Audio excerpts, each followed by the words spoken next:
Bonjour et bienvenue, vous écoutez De l'huile dans les rouages, le podcast de vulgarisation dédié à l'amélioration continue. Je suis Nicolas Frébourg et pour ce 10e numéro, je vais faire le rapprochement entre l'agilité et les démarches qualité.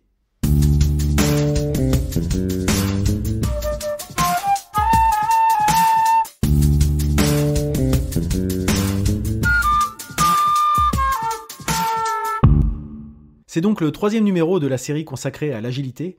Et si vous avez écouté les 2 précédents, vous m'aviez certainement vu venir, puisque le sujet a déjà été abordé de façon plus ou moins explicite.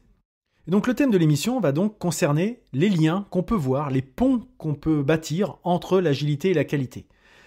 Au-delà de la qualité, j'élargirais même au système de management en général, y compris l'approche managériale dans un sens plus large. Alors, au premier abord, on peut se poser la question, quel est l'intérêt de s'intéresser à l'agilité quand on travaille principalement à la mise en place de démarches qualité réputées rigides ? Ça, c'est une bonne question, parce qu'a priori, ce sont des choses assez antinomiques. Et justement, l'idée n'est pas de dire que la qualité et l'agilité sont en opposition ou en concurrence, bien au contraire. Je pense que vous l'avez compris si vous me suivez depuis un petit moment, mais je rappelle un petit peu quelques bases. Et donc, plus je découvre les méthodes agiles, plus je constate des ponts et des synergies avec les démarches qualité. Du moins, les démarches qualité telles que je les vois, c'est-à-dire sur le principe de l'amélioration continue d'une organisation, d'un organisme au sens large. D'ailleurs, les deux se revendiquent du Kaizen, donc un terme japonais qu'on peut traduire par processus d'amélioration continue. C'est pas un hasard, et je l'évoquais déjà dans le premier épisode de cette série dédiée à l'agilité. Quand on y regarde de plus près, le coach agile, tout comme le responsable d'un système de management d'une entreprise, est là pour mettre en place un cadre dans lequel évoluer de manière sécurisée. En effet, le cadre est important pour connaître les limites dans lesquelles évoluer librement. Et donc, le coach agile, comme le responsable de système de management, est en fait le chef d'orchestre de l'amélioration continue dans les deux cas. C'est la personne qui fait jouer à l'orchestre la même musique au même tempo. En effet, si on creuse un petit peu, les deux sont des approches orientées client, ce qui permet d'être dans une démarche de recherche de solutions la plus adaptée aux besoins et au contexte du client. Puisque l'orientation client, je l'évoquais dans l'épisode numéro 2 consacré à l'amélioration continue. Qu'on travaille dans le domaine de la qualité ou de l'agilité, on travaille sur de la résolution de problèmes, que ce soit des problèmes de système, des problèmes d'organisation, des problèmes de production. Et on voit que l'approche agile implique les parties prenantes à tous les niveaux et permet de trouver des solutions innovantes aux besoins toujours mouvants du client en diminuant le risque d'échec du projet et en augmentant la satisfaction de tous. Quand on lit ça, et vous qui l'entendez, vous retrouvez plusieurs thèmes également évoqués dans le 2e numéro du podcast de l'huile dans les rouages qui traitaient de l'amélioration continue. Là, on remplace l'approche agile par les démarches qualité et puis ça marche sans aucun problème. Et la partie résolution de problèmes, c'est pas quelque chose d'anodin de résoudre des problèmes, de trouver des solutions, parce que pour avoir pu le constater et pour lire pas mal de choses à ce sujet, on s'attaque trop souvent aux symptômes et pas assez à la cause. Ou plutôt, on va trop vite à la solution sans passer par la case analyse. Et souvent, la réponse qu'on apporte, c'est « parce qu'on a toujours fait comme ça ». Et c'est pas une solution qui est satisfaisante, déjà à entendre, et puis en termes d'efficacité, malheureusement, c'est rarement couronné de succès. Je vais prendre l'image de l'arbre. C'est d'ailleurs pas pour rien qu'on utilise l'arbre des causes pour trouver les causes racines sur lesquelles agir lors de dysfonctionnements. Donc dans l'image de l'arbre, on prend un arbre qui est malade, on coupe les branches malades au fur et à mesure que les symptômes apparaissent, qui est une opération qui prend beaucoup de temps et qui ne fait que repousser le problème sans aucunement le régler. Puisqu'en agissant comme ça, on cache la misère, on met un pansement sur une jambe de bois, et on agit de façon superficielle plutôt que de traiter le problème à la racine, quitte à devoir abattre l'arbre. Alors bien sûr, c'est une allégorie, je suis comme Idéfix, je déteste qu'on abatte des arbres. Mais je pense que l'image est assez parlante. Élaguer les branches, tout ça, c'est globalement ce qu'on fait régulièrement dans toute entreprise. Et je l'ai fait moi-même, je ne suis pas donneur de leçons par rapport à ça. Parce que finalement, trouver les symptômes, c'est beaucoup plus évident que d'aller trouver la cause racine. Ça prend plus de temps, c'est plus chronophage, c'est plus compliqué. Comme je l'évoquais au début, ce type de démarche prend du temps. Il ne faut pas attendre des résultats miracles en 5 jours comme la repousse des cheveux qu'on vous propose avec des gélules magiques. Ou des articles de web qui vous permettront d'avoir plein de clients avec le minimum d'efforts. Et donc un autre point commun de l'amélioration continue, qu'elle soit en termes de QSE ou en termes d'agilité, c'est que quand on a commencé, il n'y a pas de fin. Parce que c'est quelque chose qui se base sur le contexte. Et le contexte évolue tout le temps. On est bien placé pour le savoir. Là, j'enregistre, on est un peu moins en période, je dirais, de crise sanitaire, mais elle est toujours là. Et c'est quelque chose qu'on ne pouvait pas envisager, ne serait-ce qu'il y a 6 mois, et encore moins il y a 1 an. Et les entreprises qui restent dans une démarche rigide, eh ben malheureusement, elles vont avoir des difficultés. Là où celles qui savent s'améliorer, qui savent être agiles, qui ont su s'adapter au contexte, elles vont certainement mieux rebondir. Je ne dis pas que ce sera facile pour tout le monde, mais là c'est pour la crise de Covid-19, mais peut-être que dans quelques années on en aura une autre, je ne le souhaite pas, mais on n'est pas à l'abri. Et dans le passé, ce sont les entreprises qui ont su changer, évoluer leur fonctionnement, qui ont à chaque fois réussi à s'adapter aux changements majeurs. Alors je reviens sur les 4 valeurs et les 12 principes agiles évoqués dans le numéro précédent.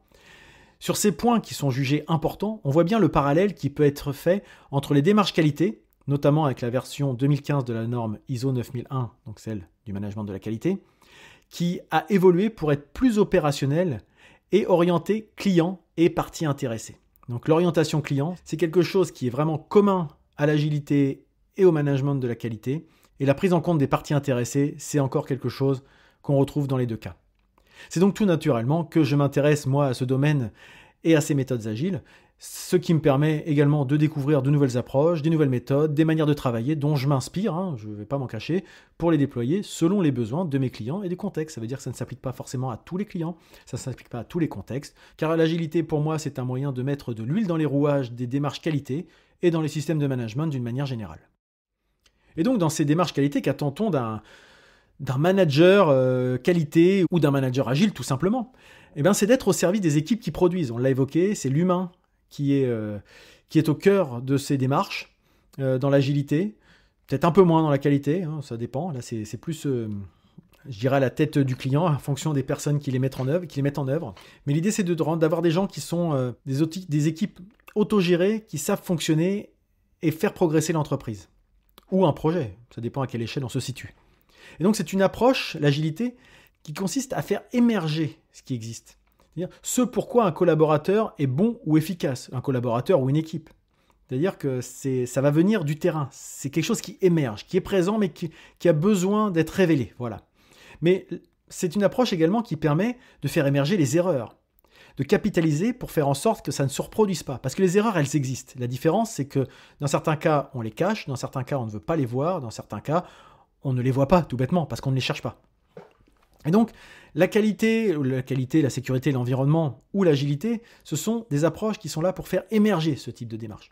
Valoriser les équipes et faire en sorte que les erreurs, qu'elles soient l'erreur vient toujours du système, jamais de l'individu. C'est quelque chose qu'on apprend aussi en qualité. Si c'est l'individu, c'est peut-être que le système a mal mis la mauvaise personne au mauvais endroit. Voilà, encore une fois. Voilà, c'est ce type de choses qu'il faut mettre en avant. Et donc, le comportement d'un manager qui fait preuve d'agilité, c'est d'abord de faire preuve d'humilité. Et donc d'avoir en tête, ce que je crois n'est que ce que je crois. Ça n'est pas forcément la vérité. Ce n'est pas la vérité par rapport à un contexte global, dont je n'ai pas forcément tous les tenants aboutissants. Ce n'est pas la vérité par rapport aux attentes et aux besoins d'un client, qui a exprimé quelque chose que j'ai peut-être mal interprété, ou etc., etc. Et ce n'est pas forcément la vérité concernant l'état d'esprit de mon équipe, de ses besoins et attentes également. Car les besoins et les attentes contribuent, on l'a déjà évoqué, à l'état d'esprit global de l'équipe. Et le désengagement, qui est un problème dans beaucoup d'entreprises, des gens, c'est-à-dire qui viennent travailler, mais qui ne sont pas plus engagés que ça pour l'entreprise et motivés. Et donc travailler sur ce désengagement, c'est un levier de performance. Et un manager agile, dans sa posture d'humilité, ne doit pas avoir de réponse toute faite. Le comportement d'un manager agile, c'est aussi faire preuve de persévérance. Mais attention, pas d'obstination. C'est-à-dire que l'obstination, c'est quand on se referme et qu'on reste bloqué sur ses convictions. Finalement, quand je vous parle de manager agile, c'est ce que tout manager qualité, ou sécurité ou environnement doit également avoir en tête si on veut être dans une démarche d'amélioration continue. Et puis ce qu'on attend d'un manager agile, c'est de savoir susciter le changement. Le changement peut être accepté à 2 conditions principales, je pense. C'est d'avoir le courage de dire la vérité, toute transparence, et d'être équitable. Attention, il y a une grosse différence entre l'équité et l'égalité, et on a souvent tendance à trop privilégier l'égalité, qui finalement est très peu équitable. Il faut aussi, quand on est équitable, savoir différencier une erreur d'une faute. Une erreur, c'est finalement le résultat d'un choix réalisé en fonction d'un risque, plus ou moins bien calculé, qui s'est révélé a posteriori ne pas être le bon. Une faute, c'est un risque démesuré ou la violation des valeurs fondamentales d'une entreprise. Par exemple, un chauffeur d'engin qui conduit ivre, ou quelqu'un qui refuse de porter des équipements de protection en zone de risque grave. Et donc, il faut savoir mettre en avant le droit à l'erreur. Ou, comme je l'ai entendu récemment, plutôt, je préférais dire le droit à l'essai. Le droit à l'erreur, c'est quand même assez négatif, ça sous-entend que l'essai tend plus généralement vers l'échec. Les mots ont leur importance. Évitez des formulations telles que « il faut »,« on doit »,« oui mais ». Le « oui mais », c'est très contre-productif, « oui mais ». Ça laisse croire qu'on a écouté, mais qu'en fait, de toute façon, c'est notre avis qui compte le plus. Oui mais, j'ai une contradiction à faire. J'ai une opposition à ton idée. On peut apporter son point de vue, et donc la formulation serait plutôt « oui et ». Je pense qu'on pourrait aussi aborder cette approche-là. Plutôt que « oui, ton idée elle est bien, mais la mienne est mieux ». Voilà, c'est tout bête, mais ça a un impact très très important. Pour finir cet épisode sur l'agilité et la qualité, je ferai un petit clin d'œil à ma consoeur Astrid Cuvilly, que j'ai rencontrée lors de la première réunion de l'antenne du Club Agile de Normandie à Rouen, qui est également donc membre du Club Agile et qui fait partie de l'équipe d'organisation de l'antenne, qui a créé son entreprise et qui l'a nommée Agile Qualité. Donc voilà, vous voyez bien que je ne suis pas le seul à penser que ces deux termes sont liés. Et Astrid, qui a d'ailleurs rédigé un article à propos du management visuel sur le site de l'huile dans les rouages. Je vous invite à y jeter un œil, je le mettrai en note de podcast.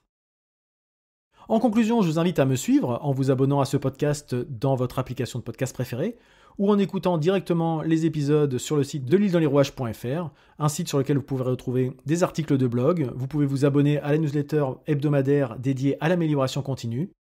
Vous pouvez me retrouver sur les réseaux sociaux, Facebook, Twitter, Instagram et LinkedIn en tapant de l'huile dans les rouages. Vous me retrouvez très facilement.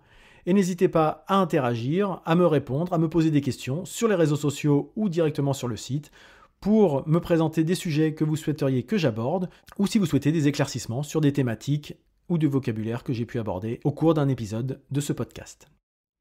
Si ça vous a plu, je vous invite à en parler autour de vous et n'hésitez pas à partager ce podcast auprès des personnes qui pourraient être intéressées. Je vous souhaite de passer une très bonne journée et je vous dis à bientôt.